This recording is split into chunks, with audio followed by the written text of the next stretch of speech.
Bien-aimés frères et sœurs, vous connaîtrez la vérité et la vérité vous affranchira. Ça, c'est pas moi qui le dis, c'est la Bible qui le dit.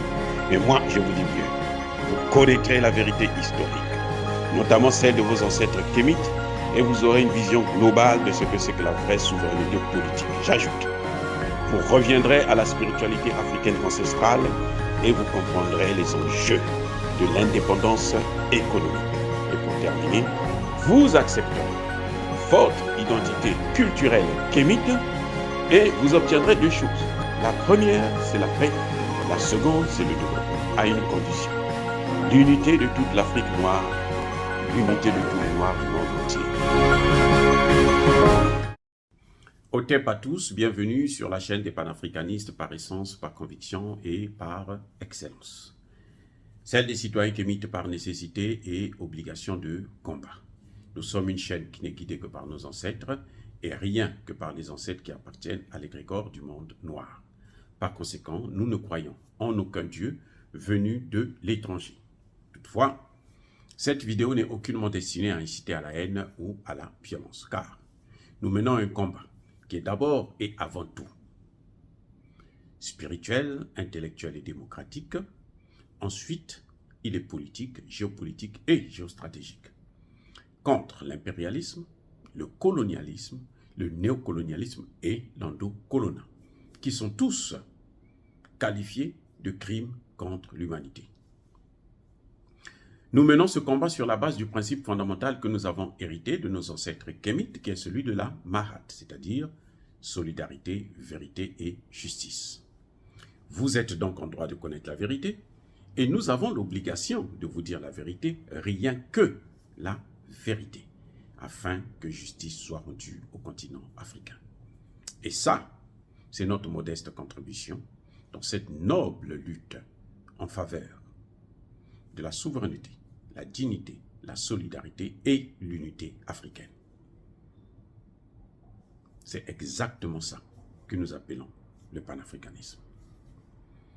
Bien-aimés frères et sœurs, si vous voulez comprendre un peu M. Embalo Sissoko, ceux qui n'ont jamais cru que c'était la chose d'Emmanuel Macron, quand Emmanuel Macron dit qu'il se donne 6 mois pour réformer la politique française en Afrique, notamment en ce qui concerne l'armée française, il compte sur des gens comme Embalo pour exécuter, pour convaincre les Africains. La preuve, M. Embalo Sissoko a attendu que la ministre ou la secrétaire d'État française auprès du ministre des Affaires étrangères de la France, donc Madame, comment on appelle, Zakharopoulos ou Zakharopoulou, s'est rendue au Burkina Faso pour que le lendemain, lui, il vienne pour accompagner, pour soutenir la thèse. Il n'a pas attendu. Hein. Là, il a l'argent pour se déplacer. Hein. Parce qu'on lui donne un peu d'argent pour faire des forages, pour rénover des écoles. Et puis, bon, il se dit, il peut sacrifier le continent africain, il peut sacrifier d'autres pays. La France a envoyé sa ministre, que moi j'appelle de la coopération, la ministre de l'Afrique, parce qu'elle a vu que par la méthode forte, elle a échoué au Mali. Et elle a voulu faire la même méthode au Burkina. Elle a échoué. On a chassé la représentante de l'ONU qui travaillait avec son ambassadeur Luc Halal, et on a chassé Luc Halal. On a arrêté, expulsé 2 espions français. Donc la France se dit, ah, ce pays-là est maintenant dans les mains des Russes, il faut que je rattrape le coup, mais cette fois-ci, je vais aller mollo.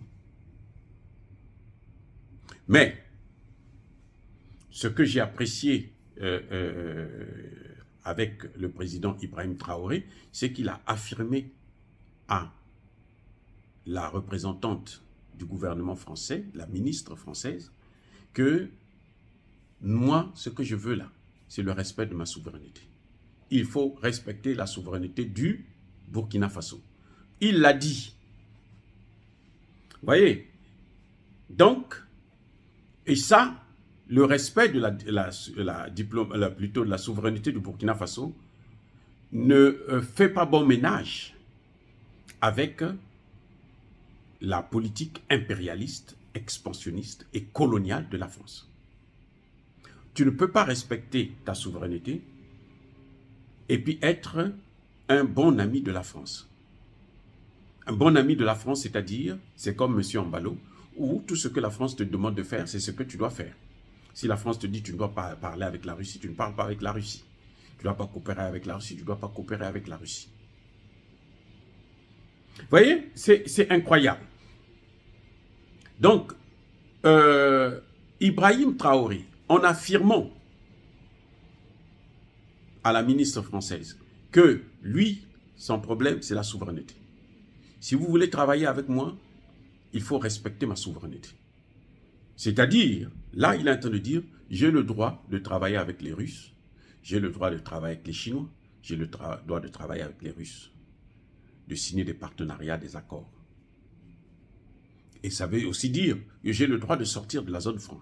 Parce que la souveraineté, ce n'est pas seulement sécuritaire. La souveraineté, elle est d'abord financière. Donc le message, il est clair. Maintenant, que fait Embalo? Tout de suite après, l'envoyé spécial de Macron. Il vient donc pour venir soutenir la thèse de l'envoyé spécial de Macron. Parce que le Burkina Faso a déjà dit, moi, je veux organiser les élections dans le temps. Ce que moi, je ne souhaite pas d'ailleurs. Je pense que si Ibrahim Traoré fait bien le travail, il faut qu'il y reste. Parce que ce que nous voulons, nous, ce n'est pas la démocratie. Ce que nous voulons, c'est de bons dirigeants. Que ce soit bien clair. Et ça, c'est ma position. Embalo vient pour essayer de caresser. Non, écoute, petit frère, nous sommes entre nous les Africains, donc tu dois m'écouter parce que moi je suis ton aîné. Il faut que tu laisses la France rester ici avec sabre. Non. Monsieur Traoré doit comprendre que sabre ne peut pas rester là. Parce qu'après ça, là, ça va être le CFA qu'il faut attaquer. Et tôt ou tard, il faut l'attaquer. Il faut finir par l'attaquer. C'est inévitable. C'est inévitable de s'attaquer au franc CFA. Embalo Sissoko a sa monnaie. Il n'utilise pas le CFA. Il n'a qu'à d'abord quitter là où il est là pour venir rentrer dans la zone franc. Comme ça, on va comprendre que, oh, mais il aime tellement Emmanuel Macron. Donc, je fais confiance au président Traoré pour ne pas tomber dans le piège d'Embalo et de cette ministre. Cette ministre, je pense qu'il a bien répondu en lui disant, moi, c'est ma souveraineté. Et en parlant, quand il parle seulement de la souveraineté, c'est fini, puisque la France n'a jamais respecté la souveraineté de nos États depuis 60 ans. Et la France a eu l'occasion, depuis les indépendances, là, de former une armée, équiper cette armée et d'apporter la technologie au Burkina Faso. Ce que la France a fait depuis la chute du mur de Berlin jusqu'à maintenant, c'est de lui voler plus de 500 tonnes d'or. Ces 500 tonnes d'or, là, le Burkina Faso pouvait se développer avec ça. Les 500 tonnes d'or, là, seulement, c'est le développement du Burkina Faso. Elle a fait la même chose au Mali. Au Mali, elle a pris le double. Plus de 1000 tonnes qu'elle a volées au Mali. Et c'est ça que le capitaine Traoré devrait rappeler à Embalo. Embalo devait le savoir, que vous voyez ce pays-là, ils ont déjà volé 500 tonnes. Ils n'ont qu'à nous remettre ça. Nous, on va acheter les armes. Peut-être même chez eux, même là, on peut acheter les armes chez eux. Mais ils n'ont qu'à nous remettre nos tonnes d'or. Voyez? Et c'est ça que nous attendons d'un dirigeant africain.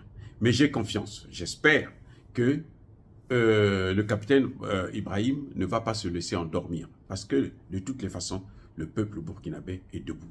Et je demande à cette jeunesse de ne pas se reposer. Tant que Sabre aussi ne sera pas parti et tant que le CFA sera toujours là, il faut continuer à mobiliser et à se mobiliser. Dire cela, c'est inciter à la haine ou à la violence, non. Il y a ma colère, il y a ma lembe. Notre objectif, c'est la souveraineté des États africains, de tous les États africains. C'est la création des États-Unis d'Afrique. Et on ne peut pas créer les États-Unis d'Afrique avec des voyous comme Ombalo Sissoko. Ce n'est pas possible. En tout cas, encore une fois de plus, je persiste et je signe. Soyez bénis et abondamment bénis par le Dieu des Kémites.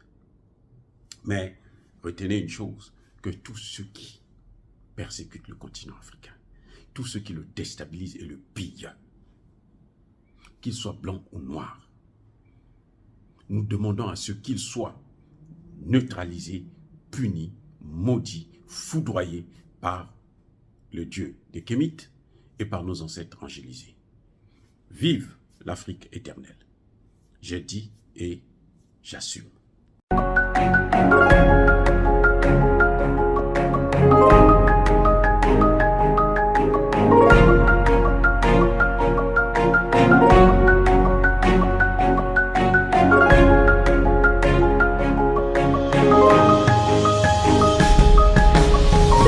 Eux, ils marchent par la foi et non par la vue. Mais moi, je vous conseille vivement de marcher par la connaissance scientifique et historique, notamment celle de nos ancêtres kémites, par les 5 sens et par l'intelligence. À vous, Apia.